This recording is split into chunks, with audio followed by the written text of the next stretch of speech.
Hello everyone, welcome to another edition of Nova Solutions video blog. My name is Shamil and I'm a senior internet marketing consultant. And today I'm going to cover the topic that we get asked often when people call in to get a website pricing is how much exactly is my website going to cost? A couple of things to consider. First and foremost, the complexity of the design. You often hear about custom design versus template.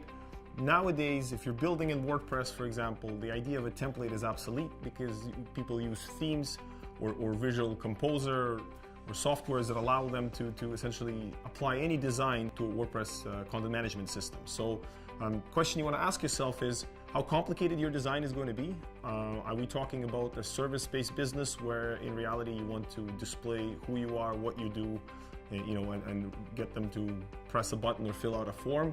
Or are you talking about more of a corporate look where you're talking about designing, branding, maybe custom fonts, custom imagery? And more importantly, generally speaking, the website design, you're going to have the homepage that's unique design, a blog, a gallery page that are based very similarly on the homepage, and a service page.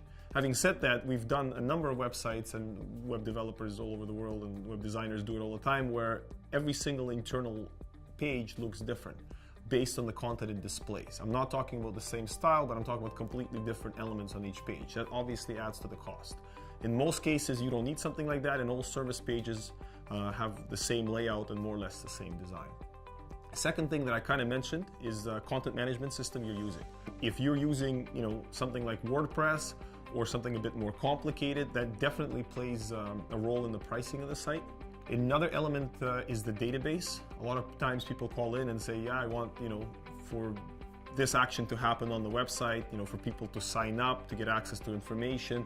If there's some sort of a backend on the site with the multiple users being able to access it, where they could, store their information, register, create a profile, and then further on there might be additional functionalities where they can talk to each other, and there's admins and users, different levels of access. That adds a significant cost, and I mean it's very customizable, but that's something to keep in mind for average consumer. And, a show and tell website versus a website that performs a function and maybe even synchronizes with other databases or other sources of information, would cost significantly more. Another element is whether or not your website is e-commerce. Everybody knows that nowadays e-commerce is booming, people are shopping more and more online, and if your website can process transactions, and once again, generally speaking, you can create an account, create a profile, get an invoice after you sent the transaction, synchronize it with shipping, all of these are additional functionalities. People have a confusion that product catalog websites are not e-commerce sites or they're completely different. Truth of the matter is, from the development standpoint, the only thing that makes an e-commerce website different than a really well-developed product catalog is that buy now button. Having said that, each and every single one of your products and categories still has a page with unique description, images, and some sort of call to action, even in a product catalog website. So product catalog websites, and again, depending on the number of pages and categories and items you're going to have, adds significant cost to the site. And last but not least is, are we building this thing from scratch or are we redesigning an existing site?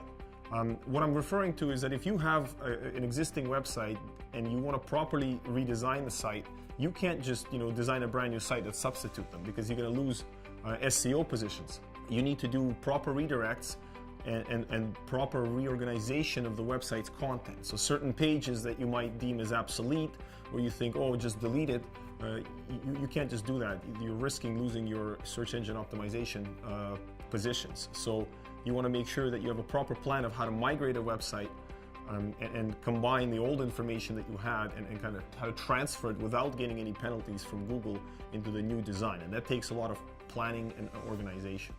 Having said that, if you're designing a website from scratch where you don't have any corporate colors, ideas, fonts, or a particular look that you already have, then you're designing it from scratch, then that aspect of the website design is going to require more time and more attention, right? Because you've never done this before. So certain basic YS points or call to actions or images you're going to have to create or get from somewhere, as opposed to just migrate them from the old design.